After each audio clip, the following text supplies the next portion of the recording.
4장 3절 하나님의 뜻은 이것이니 너희의 거룩함이라. 데살로니가전서 5장 8절 우리는 낮에 속하였으니 정신을 차리고 믿음과 사랑에 호심경을 붙이고 구원의 소망에 투구를 쓰자.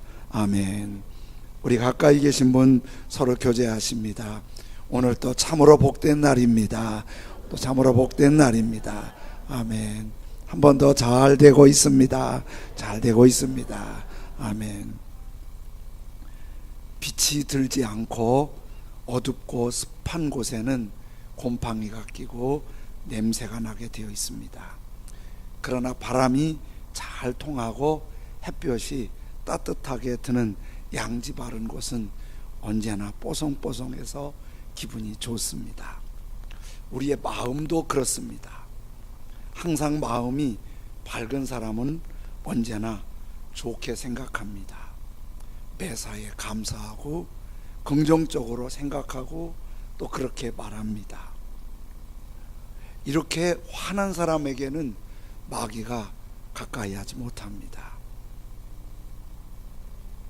그런데 마음이 눌리고 어둡고 불안하고 불평이 쌓이면 아주 좋지 않습니다.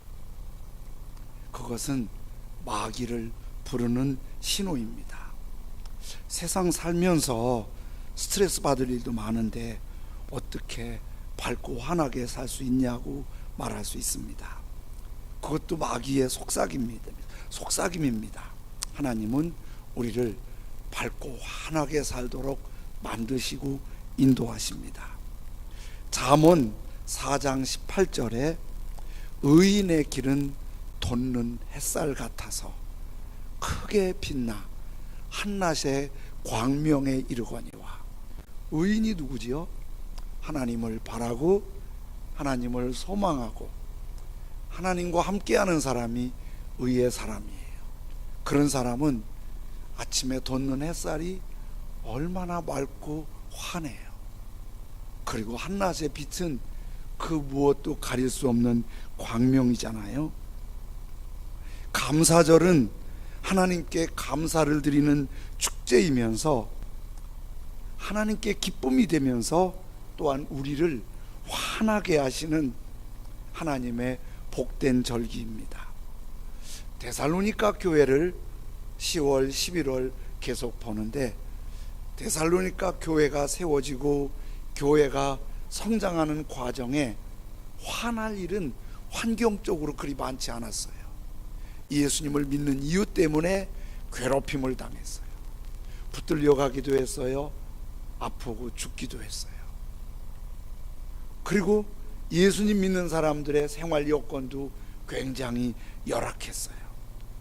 그런 상황인데 바울 사도가 데살로니가에 보내는 편지에 보면은 굉장히 환하고 밝은 모습이 교회 안에 보여집니다. 무엇 때문일까요? 믿음은 하나님을 향한 사람들은 환경을 초월한 환한 삶을 살 수 있도록 인도하시는 걸 보게 되지요.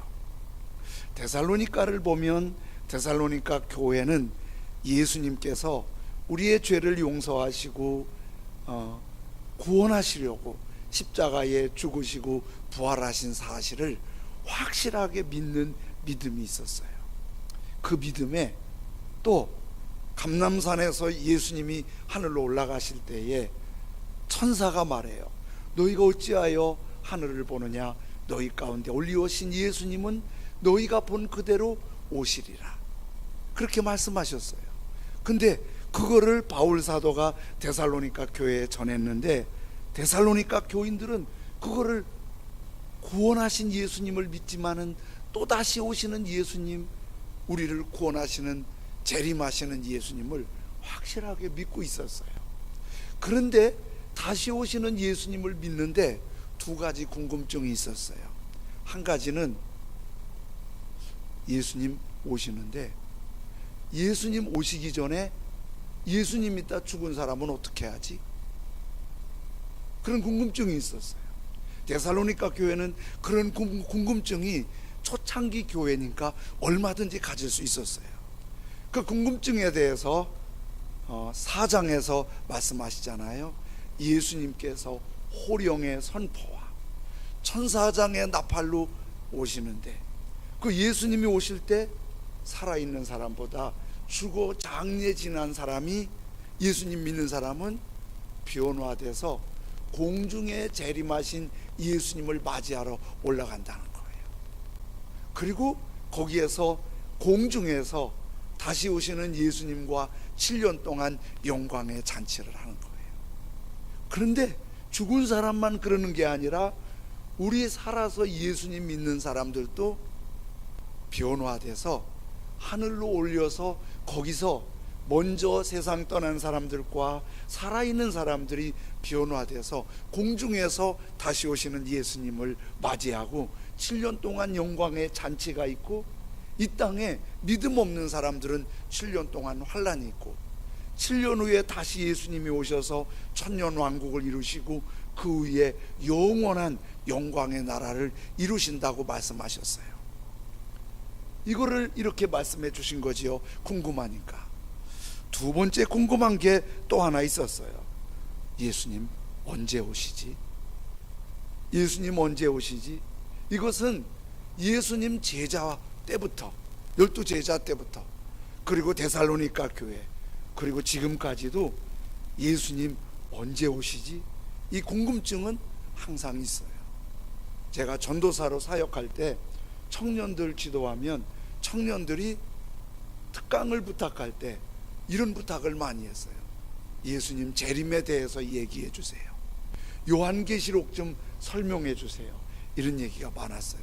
근데 요즘에는 예수님 재림 그리고 요한계시록에 대해서 그리 많이 관심을 갖지 않아요.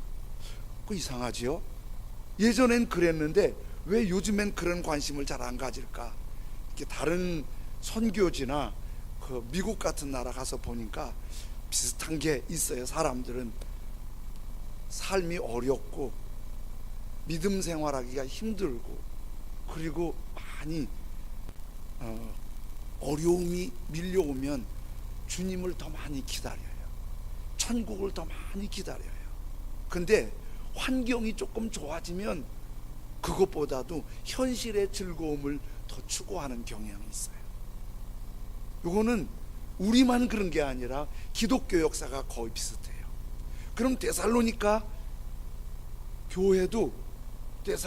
교회도 어려웠던 상황이에요. 예수님을 믿고 신앙생활 한다는 것이 괴롭힘 당하지요. 경제적으로 어렵지요. 그 가운데 믿음을 지키니까 그들은 우리 주기철 목사님이 만드신 노래 중에 이런 노래 있어요.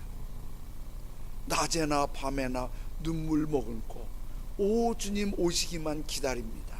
이런 간절한 주님을 기다리는 마음이 데살로니가 교회에 더 많았을 거라는 거예요. 그러니까 주님 언제 오시는지 그거에 대해서 궁금하겠죠. 이에 대한 대답을 5장 1절 2절에는 이렇게 말씀하세요. 형제들아, 때와 시기에 관하여는 너희에게 쓸 것이 없음은 주의 날이 밤에 도둑같이 이를 줄 너희 자신이 자세히 알기 때문이라. 이게 주님 재림하는 시기에 대해서 특별히 할 말이 없다는 거예요. 쓸 것이 없다는 거예요. 왜 쓸 것이 없냐면 바울 사도가 데살로니가 전도할 때, 설교할 때 그때와 그 시기는 모른다고 말했어요. 어떻게 몰라요? 밤에 도둑이 오는 것처럼. 도둑이 들어오면서 내가 내일 밤에 갈게, 그러는 도둑 없잖아요. 11월 15일 날 갈게, 그런 도둑 없잖아요. 몰래 와서 몰래 가져가는 것처럼 주님도 도둑은 아닌데 비유인데 주님이 어느 때인지 모르게 갑자기 오신다는 거예요. 근데 예수님이 갑자기 오신다고 말씀을 하시면서 5장 5절에는 이렇게 말씀하세요. 너희는 다 빛의 아들이요 낮의 아들이라. 우리가 밤이나 어둠에 속하지 아니하리니. 지금 우리는 누구를 말하냐면 예수님 믿는 사람이에요. 안 믿는 사람은 어둠이라면 예수님 믿고 거듭나서 주님을 기다리는 소망이 있는 사람들은 빛의 아들이고 낮의 아들인 거예요. 그래서 5장 4절에는 이렇게 말씀하세요. 형제들아, 너희는 어둠에 있지 아니하매 그날이 도둑같이 너희에게 임하지 못하리니. 아니, 도둑같이 오신다고 해놓고 우리에겐 도둑같이 오시지 않는다는 거예요. 우리 안다는 거예요. 예수님 언제 오시는지 안다는 거예요. 그러면서 5장 6절에는 이렇게 이어서 말씀하세요. 그러므로 우리는 다른 이들과 같이 자지 말고 오직 깨어 정신을 차릴지라. 지금 주님 오시는 그때와 그날을 도둑같이 오기 때문에 모르는데 우리는 안다는 거예요. 그래서 그때를 기다리고 정신을 차리라는 거예요. 오늘 본문 5장 8절은 이렇게 말씀하세요. 우리는 낮에 속했으니 적당히 사는 게 아니라 정신을 차리고 믿음과 사랑의 호심경을 붙이고 구원의 소망의 투구를 쓰자. 정신 차렸다는 게 어떻게 하는 거지요? 예수님 믿고 예수님 꼭 붙잡고 구원의 소망을 갖고 사는 거예요. 제 친구 목사님이, 연세 많은 할아버지 집사님이 쓰러지셔서 혼수 상태에 있다 깨어나셨어요. 그 병원에 신방 갔는데 깨어나시고 목사님을 알아보고 좋아하는 거예요. 목사님이 이런 질문했대요. 예수님 믿지 않으셨지요? 그랬더니 그 할아버지 집사님이 목사님 손 꼭 잡으면서 그럼요, 눈물을 글렁글렁 하면서 제가 어떻게 예수님을 잊어버리겠어요.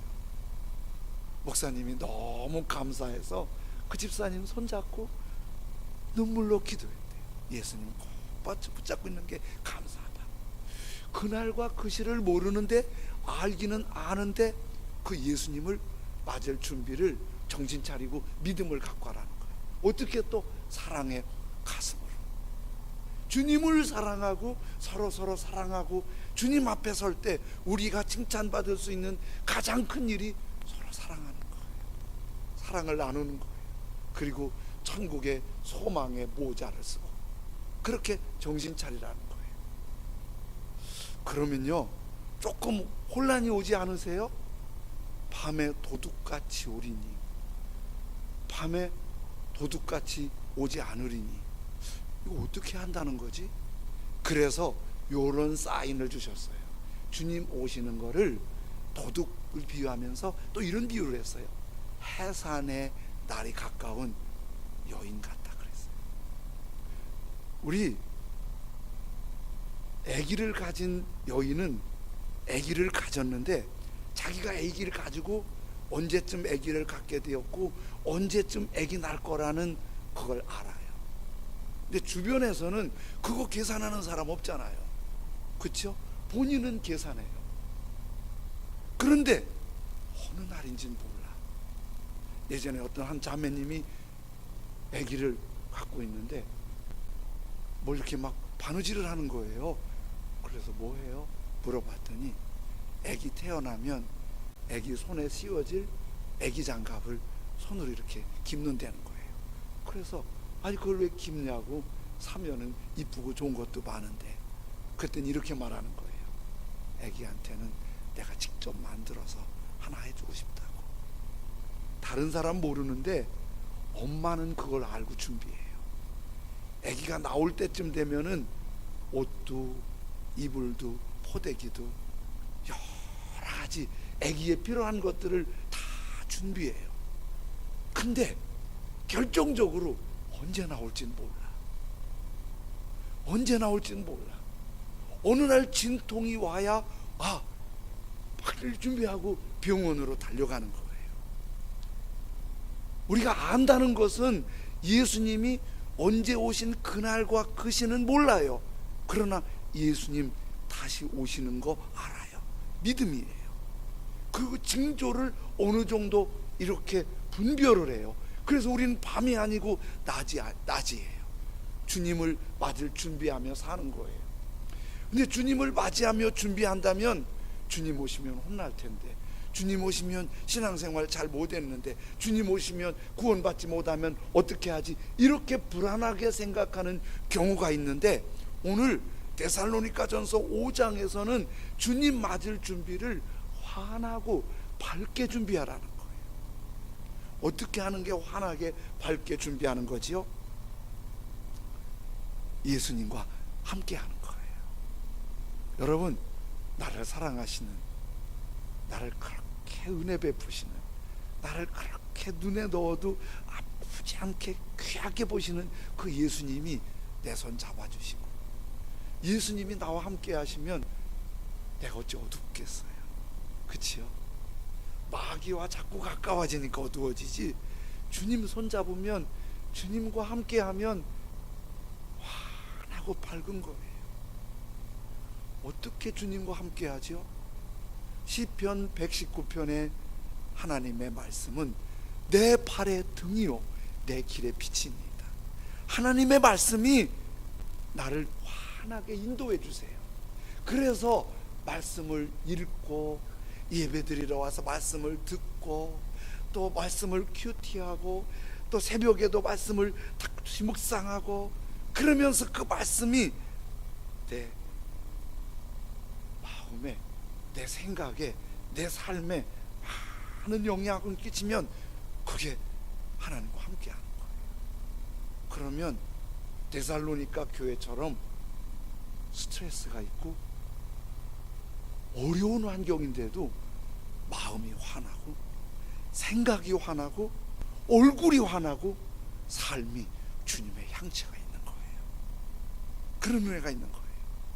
오늘 5장 10절에 이렇게 말씀하세요. 예수께서 우리를 위하여 죽으사 우리로 하여금 깨어있든지 자든지, 이렇게 활동을 하든지 잠을 자든지 자기와 하나님과 함께 살게 하려 하셨느니라.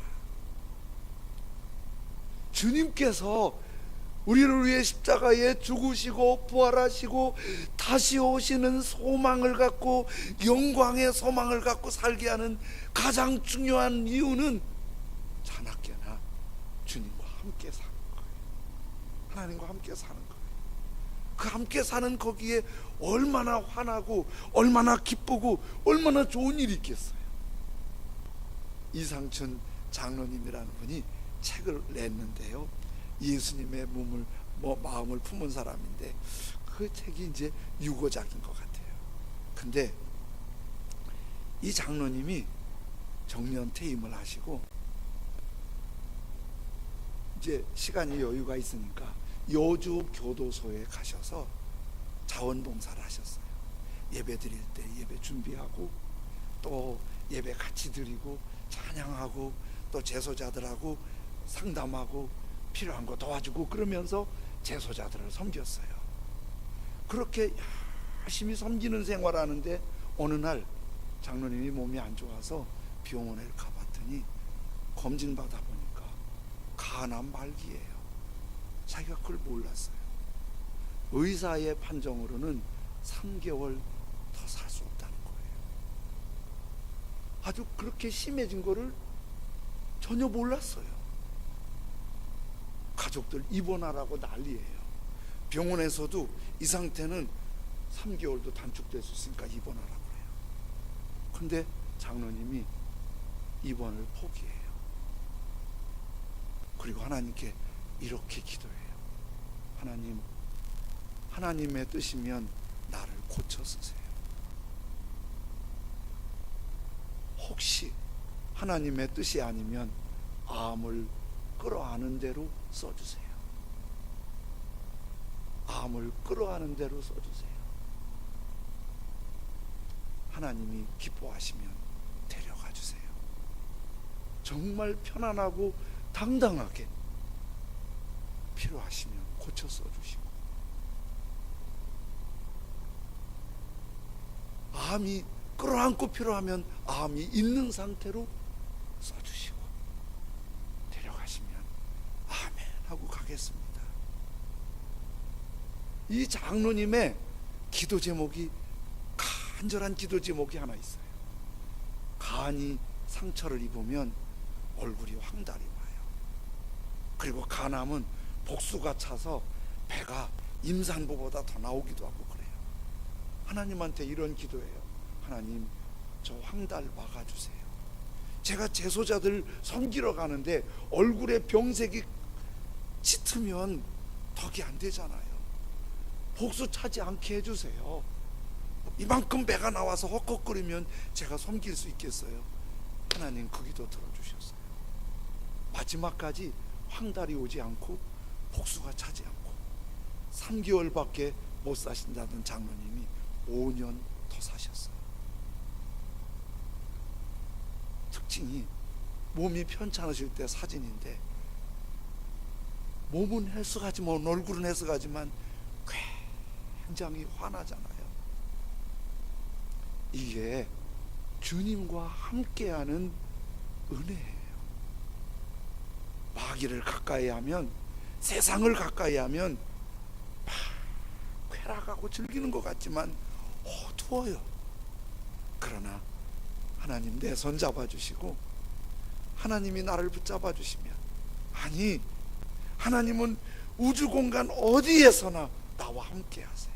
내가 주님을 향해 마음을 열고 주님을 찾고 주님을 갈망하면 주님은 내 안에 오셔서 나를 환하고 밝고 복되게 하시는데, 이런 은혜가 데살로니가처럼 우리 찬양에도 가득하길 원합니다.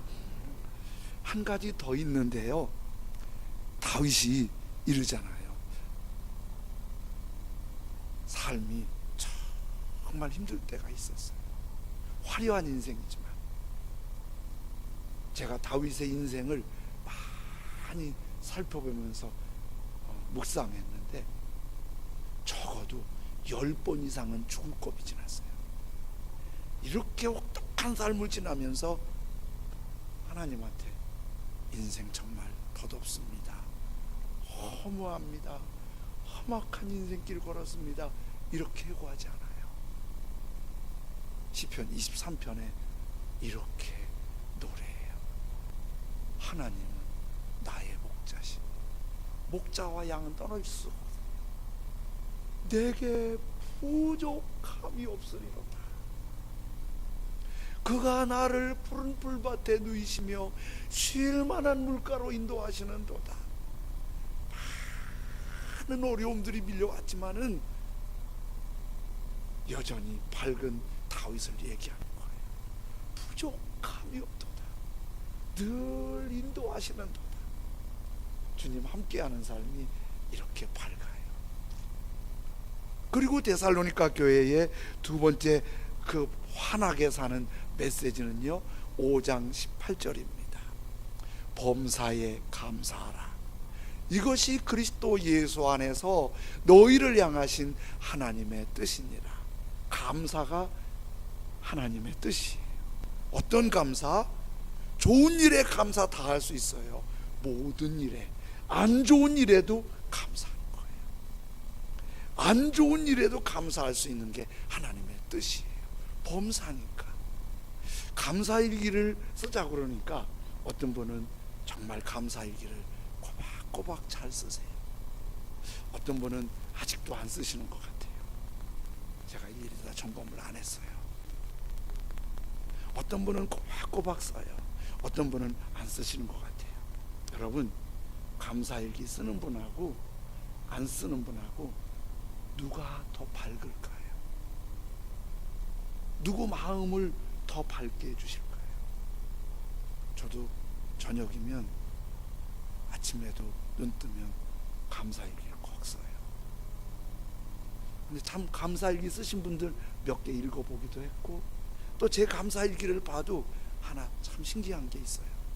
그날 힘들었던 일이 있거든요. 근데 그 힘들었던 일을 회상하면서 일기 쓰는데 마무리가 이렇게 마무리가 돼요. 그래도 감사합니다. 그거 잘 이겨나게 하니까, 그거 잘 풀어주신 게 감사합니다. 아무 생각 없이 성질 내고 잠자는 거하고 그것도 은혜였네요, 감사합니다, 메모 한번 하는 거하고 누가 밝겠어요? 뻔히 보이잖아요. 그거 귀찮게 하는 거 아니에요. 주님의 뜻이에요. 주님의 복이에요. 주님 오실 때까지 우리가 해야 될 가장 복되고 귀한 일이 데살로니가 교회를 향해 범사에 감사하라, 이것이 하나님의 뜻이니라. 오늘 이런 은혜가 우리에게 환해지길 원합니다. 찬양 그룹으로 가장 왕성하게 사역하는 게 마커스 팀인데요, 우리 학생 청년들도 종종 마커스 팀 찬양할 때 같이 가서 찬양하고 오더라고요. 저 자매님이 마커스 팀의 찬양 리더인 소진영이라는 간사예요. 저 자매가 4대째 믿음의 집안에서 믿음으로 잘 자란 자매예요. 근데 2005년 25살 때 몸이 안 좋아서 병원 진단 받으러 갔더니 백혈구 수치가 높다면서 큰 병원에 가보라는 거예요. 그래서 세브란스 병원에 갔더니 세브란스 병원에서 검사 결과 만성 골수성 백혈병이에요. 하늘이 노랬지요. 이렇게 암이나 충격적인 병을 알아본 분, 우리 전정수 집사님도 오늘 예배 드리시는데, 이런 충격적인 병을 아파보신 분은 아파보지 않은 분이 경험하지 못한 새로운 세계를 경험해요. 이런 충격적인 진단을 받으면 죽음을 생각해요. 앞이 캄캄하고 여러 가지 생각이 혼란이 와요. 그래서 이런 고통을 당하는 사람들이 전정수 집사님처럼 아파보신 분이 손을 한번 잡아주고, 나도 더 심했었어, 그러면 그게 그렇게 힘이 되고 위로가 된대요. 지혜가 되고. 그런데 이 양반이 그 백혈병 진단을 받았을 때 다행히 치료제가 나왔어요. 글리백이라는 치료제인데 저 자매님한테 맞아요. 항암제가 많은데 자 맞아요. 그 약을 복용을 하면 그 약균이 몸에 이렇게 퍼지면서 건강한 세포는 공격하지 않고 암세포만 공격하는 거예요. 근데 그걸 평생 먹어야 돼요. 안 먹으면 또 재발을 하니까. 재발을 막을 수 있는 거는 조혈모 이식을 받는데, 전 집사님도 아들 조혈모 세포 이식을 받았잖아요. 그런데 이 소진영 간사님은 오빠가 조혈모 제공하겠다고 했어요. 그래서 조혈모 이식 받을 수 있는 게 다 됐는데 의사 선생님이 그러는 거예요. 오빠 이식을 받으면 백혈병은 치료될 수 있는데 임신은 할 수 없습니다. 많은 갈등이 됐어요. 여성으로서 하나님을 경외하는 사람으로 자녀를 낳아서 하나님의 선물을 보고 싶은 거예요. 그래서 오빠한테 고맙지만 조혈모 이식을 거부하고 글리백으로 치료해요. 2010년도에 믿음의 형제를 만나서 결혼하고 가정을 꾸려요. 3년 동안 계속 글리백을 복용하니까 아기가 안 생기잖아요. 3년 만에 하나님 앞에 기도해요. 주님을 의지하고 아기 갖고 싶습니다. 그런데 남편이 반대해요. 왜? 글리백을 멈추면 다시 재발하니까. 부모님, 의사, 모든 사람들이 반대해요. 안 된다고. 근데 이 자매님이 주님을 의지하겠다고 글리백 중지해요. 그리고 하나님께 기도해요. 얼마나 살얼음 판이에요. 다시 한번 재발한다는 게 얼마나 무서운 일인지 우리 전 집사님은 누구보다 잘 아시겠지요. 그렇게 하면서 1년 동안 아기가 안 생기는 거예요. 그래서 포기하는 듯 했는데 어느 날 주님이 아기를 주신 거예요. 그리고 2015년에 35살에 건강한 딸을 출산을 해요. 아기를 갖고 임신한 후에 너무 감사해서 피아노 연주하면서 찬송을 하나 만들어요. 이 찬송을 우리 찬양팀에서도 불러서 제가 은혜를 받았는데, 이 스토리를 듣고 나니까 이 찬송이 가슴이 찡하더라고요.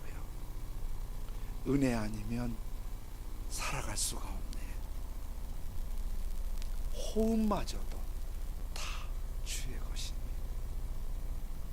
내 호흡이 주님의 손에 달려있다는 생각 자주 하세요.